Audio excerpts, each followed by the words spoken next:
Assalamualaikum warahmatullahi wabarakatuh.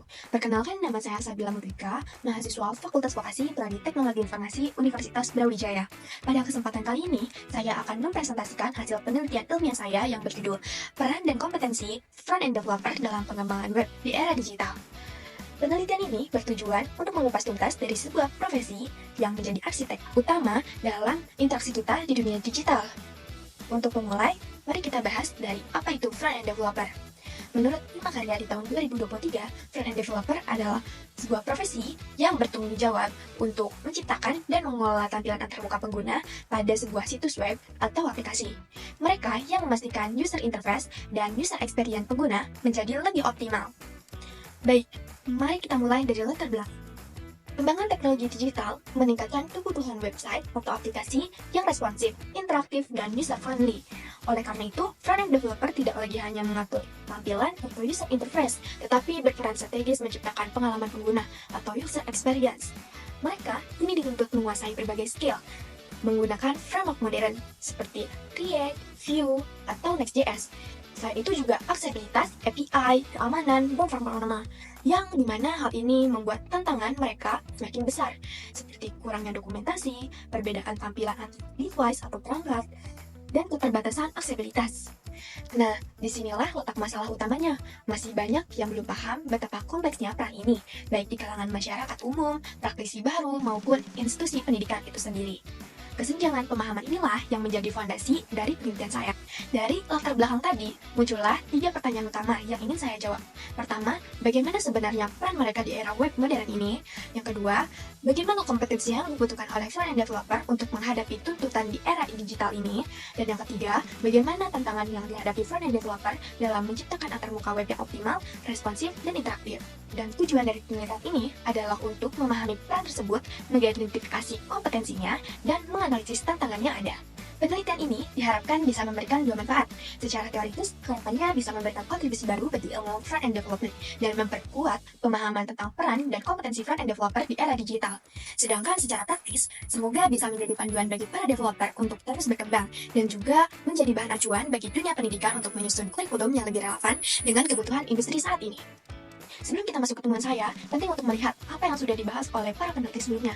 Yang pertama ada Henry di tahun 2020 dalam penelitiannya yang berjudul The Evolution of Front-End Development. Ia menjelaskan bahwa bagaimana skill development ini berkembang dari hanya sekadar HTML, CSS, sekarang menjadi banyak framework yang interaktif dan modern. Ia juga menggambarkan bagaimana keterampilan yang harus dimiliki oleh seorang front-end development.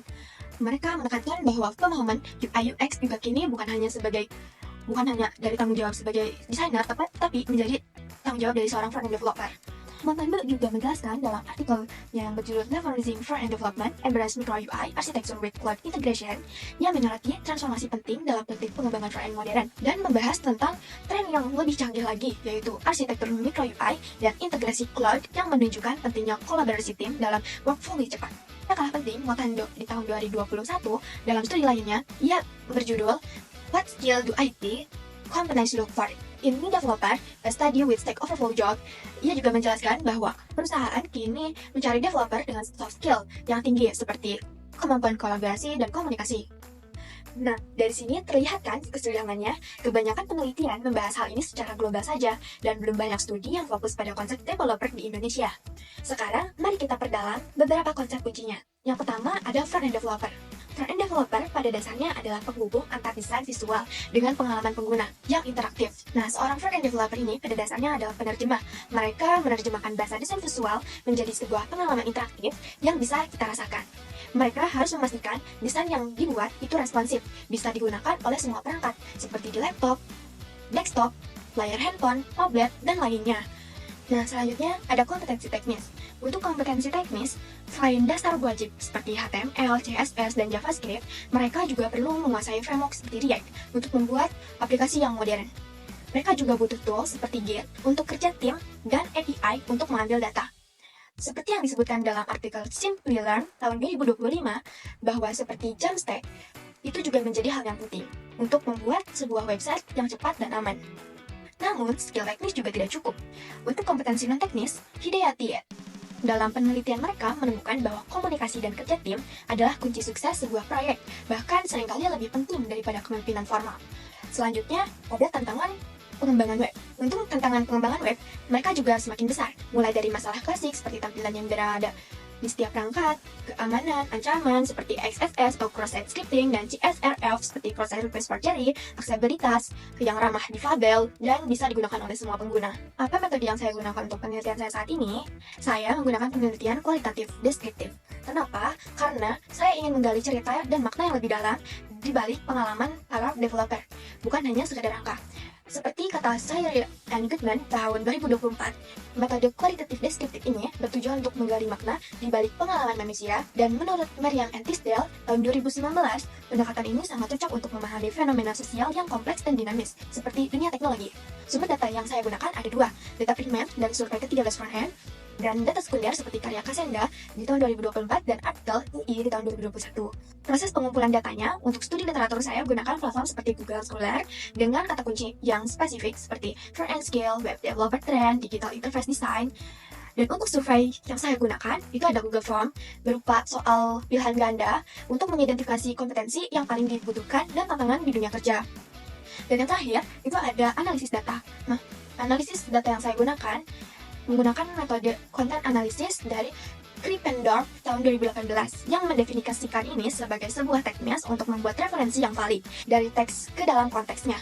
Jadi saya mengkategorikan semua ke dalam tema-tema seperti kompetensi teknis, kompetensi non-teknis, soft skill, dan tantangan, lalu menganalisis hubungannya untuk menarik sebuah kesimpulan. Baik, sekarang kita masuk ke inti dari penelitian ini. Ada hasil dan pembahasan. Responden yang saya gunakan, mereka adalah 13 developer muda yang mayoritas umurnya masih di bawah 20 tahun. Latar belakang mereka itu ada mahasiswa, freelance, dan profesional muda seperti pekerja magang. Seperti yang dilihat di dalam diagram, mereka juga sudah menggunakan framework modern seperti Next.js. Selanjutnya, peran dan kompetensi yang dibutuhkan oleh front-end developer di era digital. Hasil survei dan studi literatur dari Cassandra 2024 mengkonfirmasi bahwa peran mereka kini strategis sebagai penerjemah visi desain, arsitek UX, dan penjaga performa serta keamanan data.